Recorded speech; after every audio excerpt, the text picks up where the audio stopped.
Everyone, welcome to another Animation Friday. I apologize I had to delay this video. Unfortunately, I was pretty busy over the weekend. I made a note of it in Thursday video, but in case you're unaware, that is something that I made a note of. But I should be caught up by the end of today as of Monday.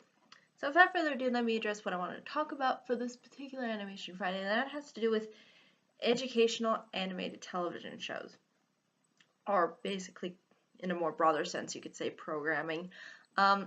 This has been around, I think, for quite some time. I don't think it really stemmed to its full fruition until we saw the rise of television.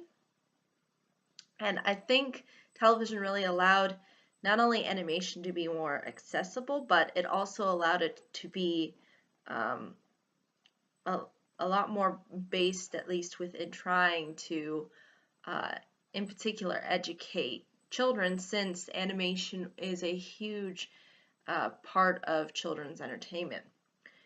Um, and the thing that's very interesting about the educational programming, at least when it comes to animation, is that it tries to educate in a variety of different ways, and sometimes those are a little bit more broader than what we maybe traditionally think when it comes to education. So, for example, you have television shows in particular, at least nowadays, like Dora the Explorer, that do sort of the basic sort of uh,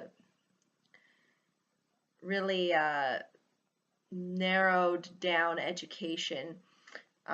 But within the past, at least, I thought that there was a little bit more of a seriousness to the education process within these shows, where it wouldn't just be necessarily the education, it would be sort of woven into a uniquely interesting concept or idea.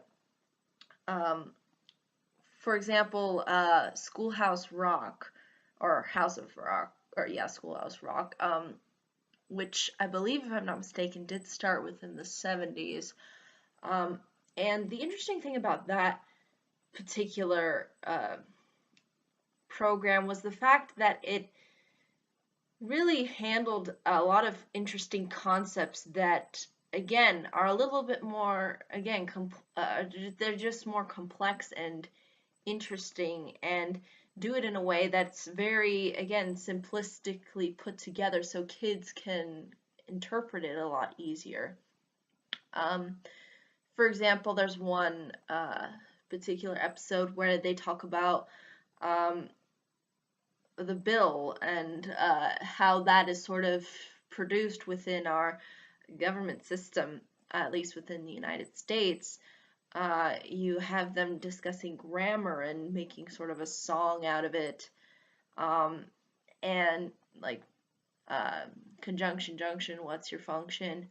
Um, you have all these different ways of approaching it to where you can get the child engaged in it and really be sort of interested into what ultimately the show is kind of trying to present to them on an educational level.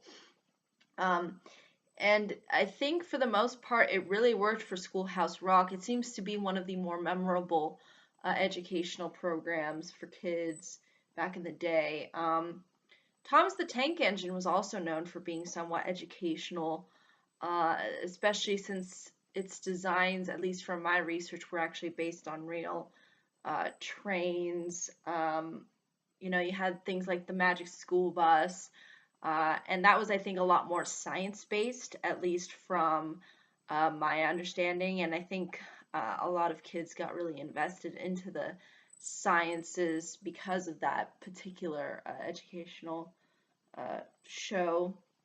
You had Arthur, for example, was another popular, more along the lines of being educational television show.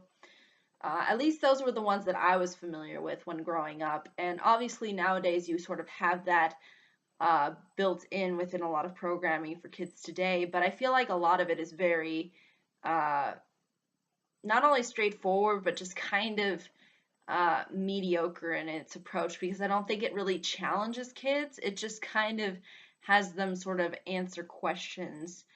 And it's really kind of difficult to really tell within the format of which it's showcased if it's really getting across what it's trying to get across, as opposed to just really uh, telling it in a way that makes it fun and interesting for kids to understand. Um, and I think it's very important to not talk down to the youth.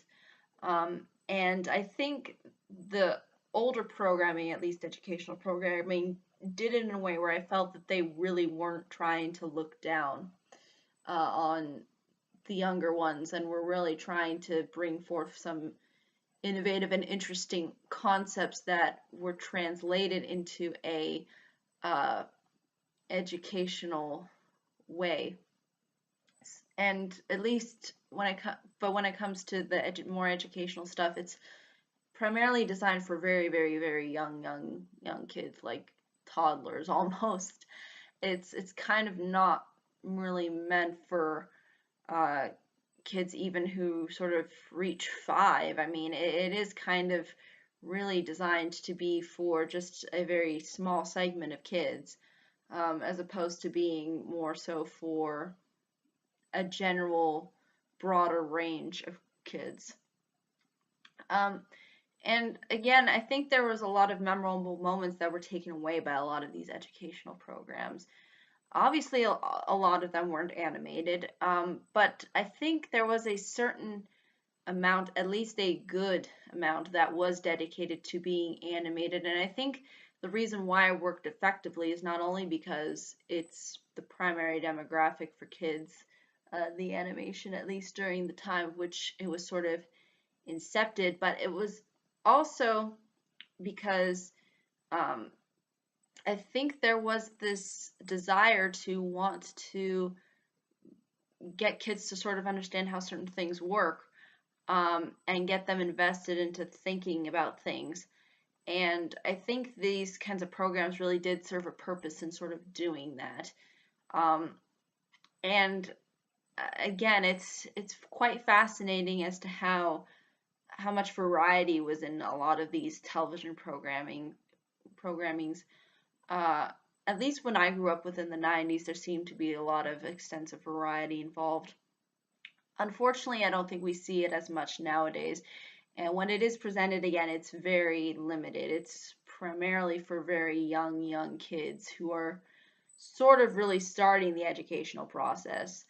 Um, and not necessarily for kids who are sort of, kind of within that middle ground bracket. So, uh, yeah, I mean, I think it's very interesting that it sort of has taken a certain amount of, at least, notice, I think, when you really look at a lot of the animations that have come and gone over the years.